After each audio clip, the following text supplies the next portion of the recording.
Assalamualaikum warahmatullahi wabarakatuh.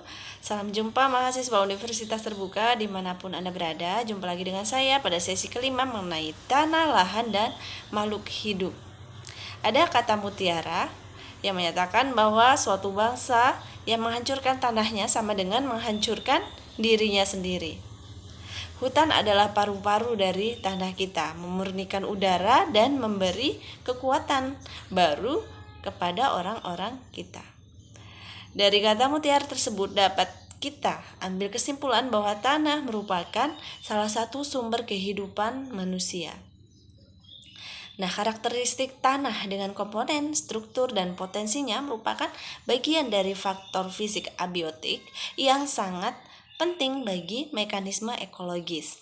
Tanah merupakan tempat atau media utama bagi sebagian besar organisme dalam melangsungkan proses kehidupannya. Meskipun ada yang mampu hidup di lingkungan perairan, namun sebagian tumbuhan, terutama tumbuhan tingkat tinggi ini hidupnya di atas tanah.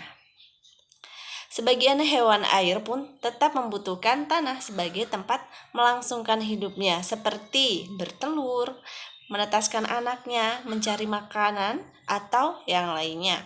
Dan di dalam tanah juga mikroorganisme yang memiliki peran penting bagi kehidupan dalam tanah itu sendiri maupun kehidupan di atas tanah.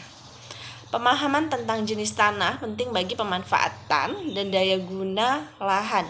Setiap tanah memiliki karakteristik sendiri yang memberi pengaruh pada terbatasnya daya guna lahan di atas tanah itu. Nah, di dalam ekosistem terjadi perputaran materi melalui tubuh makhluk hidup, tanah, dan persenyawaan kimia yang disebut daur geokimia. Nah, tata guna lahan memberi arti pada seberapa luas dimensi ruang sumber daya tanah yang dapat dimanfaatkan manusia. Pemanfaatan lahan itu sendiri sebagai modifikasi yang dilakukan oleh manusia terhadap lingkungan hidup menjadi lingkungan terbangun, seperti lapangan, pertanian, dan pemukiman.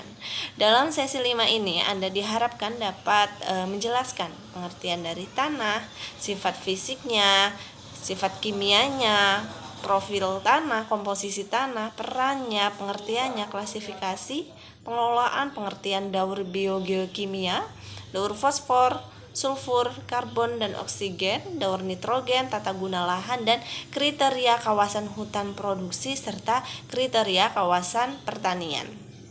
Selain itu juga kriteria kawasan pertambangan, kawasan pemukiman, dan kawasan industri serta kawasan pariwisata itu juga harus kalian pelajari. Sebelum saya tutup, saya ingin mengingatkan kembali bahwa setiap mahasiswa harus mengisi absen, aktif dalam forum diskusi, dan mengerjakan tugas sesuai deadline yang telah ditentukan. Selamat belajar, sukses untuk kita semua.